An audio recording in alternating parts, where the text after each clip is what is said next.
And this billet is such an important part of this bike, because you've got the BilletFlux motor that you're calling it, BilletFlow, BilletPower. So are these all names that you've created to represent what you've done on the bike? Yeah, so BilletFlux is at the core of the motor itself, how you make the electromagnetic field without any wires from billet.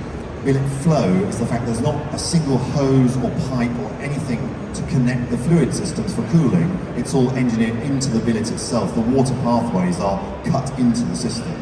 And then also BilletPower is the fact that the whole system has got billet all the way from the cells through to the motor windings. And is that particularly useful, helpful on an electric bike?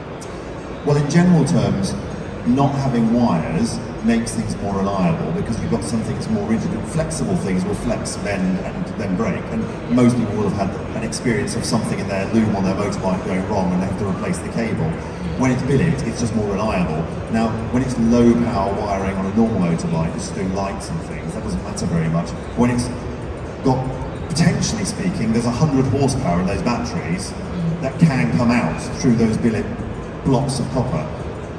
If you did it with wire and the wire starts breaking down, they'll get hot and melt at some point. Blocks of copper won't do that, so they'll be more reliable, basically. More reliable, and I guess more efficient as well. Is that something that's been considered with this? Overall, I focus more on performance than efficiency. Okay. So if you focus on efficiency only, you wouldn't make something that's got 700 newton meters of wheel torque, because actually that uses more battery. So therefore, if you focus on efficiency, you might say something that goes 35 miles an hour and potters along and gets there very slowly, whereas this is a beast. I've got an MT-09 SP and it can't catch that. Okay, well, talk to us about some figures. Hit us with some figures that would impress people about this bike. So 0 to 60 is in 4.5 seconds, but actually between 0 and 15 miles an hour is the slow bit. From 15 to 60, you can do it in 1 second.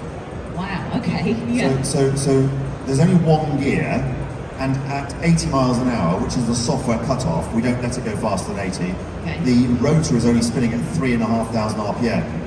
So if you look at all the other bikes here that got engines, normally that 6th gear will be doing 80 miles an hour at 3,500 RPM, maybe even revving more than that at 80 miles an hour. So effectively speaking, we're kind of in the 6th gear all the time, but still got the performance of 1st gear in terms of acceleration, which is a bit odd. Yeah. So my MT-09, for example, can do probably 70 miles an hour in 1st gear, but riding around in 1st gear at 70 miles an hour isn't very comfortable, because it's very noisy and the whole bike feels like it's going to shake to pieces, whereas this feels totally smooth at 70 miles an hour, because it's only doing 3,000 RPM or something at that speed.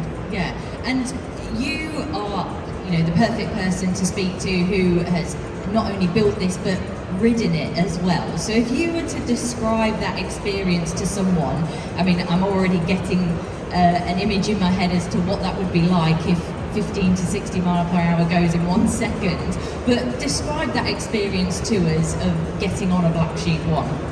First of all, here at the show it looks small, but actually it doesn't feel small when you're on it.